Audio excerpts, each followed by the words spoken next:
La Asociación de Iglesias Bautistas Reformadas en Bolivia presenta el devocional del día. Meditaremos en las riquezas y delicias de la palabra de Dios, un capítulo por día.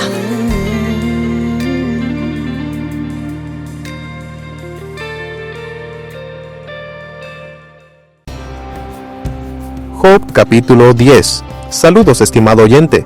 Llegamos al capítulo 10 del libro de Job. Y en este capítulo vemos el corazón de un hombre quebrantado que no comprende la razón de su sufrimiento.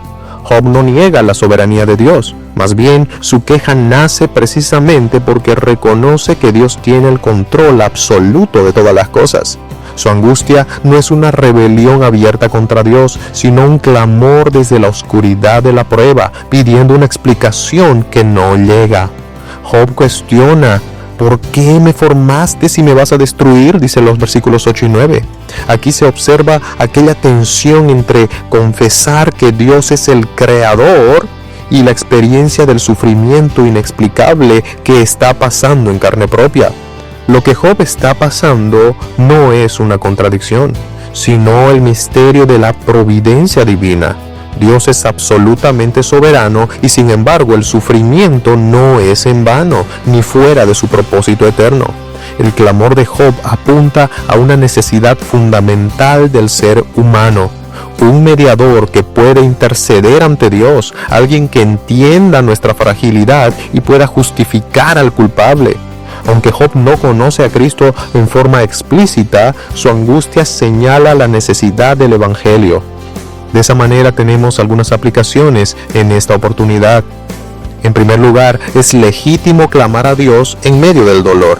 El creyente no debe callar sus emociones bajo una capa de endurecimiento. Job nos muestra que podemos venir ante Dios con nuestras dudas, con nuestros dolores, mientras seguimos reconociendo su señorío. Dios no se escandaliza de nuestras preguntas, Él las usa para llevarnos más profundamente a un entendimiento y dependencia de Él. En segundo lugar, el sufrimiento tiene un propósito, aunque no siempre lo entendamos. Nosotros como cristianos reconocemos que no hay ninguna molécula en todo el universo creado por Dios que esté fuera de su control. El sufrimiento de Job, aunque no explicado de inmediato, tiene un propósito eterno. Como creyentes, caminamos por fe y no por vista, confiando en el carácter perfecto, santo y soberano de Dios. En tercer y último lugar, Cristo es aquel mediador que Job anhelaba y al cual apuntaba.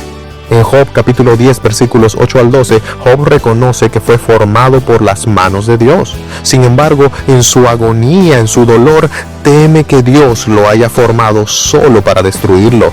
Él siente la distancia entre Dios y el hombre, una tensión que aparece a lo largo de este libro. ¿Cómo puede el hombre, siendo una criatura pecadora, estar en paz con su Creador, quien es justo y santo? La Escritura nos apunta que la única esperanza del ser humano es el mediador Jesucristo, como dice 1 Timoteo 2:5, porque hay un solo Dios y un solo mediador entre Dios y los hombres, Jesucristo hombre. Job, sin conocer a Cristo aún, expresa un deseo profundamente mesiánico. En capítulos posteriores va a decir: yo sé que mi Redentor vive. La esperanza del creyente no está en la comprensión total de sus circunstancias, sino en la persona y obra del mediador Jesucristo. En Cristo tenemos un sumo sacerdote que comprende nuestra debilidad, tenemos un redentor que ha sufrido por nosotros, tenemos un abogado ante el Padre y tenemos a alguien que nos reconcilia con Dios por medio de su sangre. En el día de la aflicción, cuando nuestras emociones son confusas y la lógica empieza a fallarnos, debemos correr no a las respuestas filosóficas, sino a la cruz. Allí vemos el sufrimiento supremo del Hijo de Dios, obrando por el bien más glorioso, la redención de su pueblo.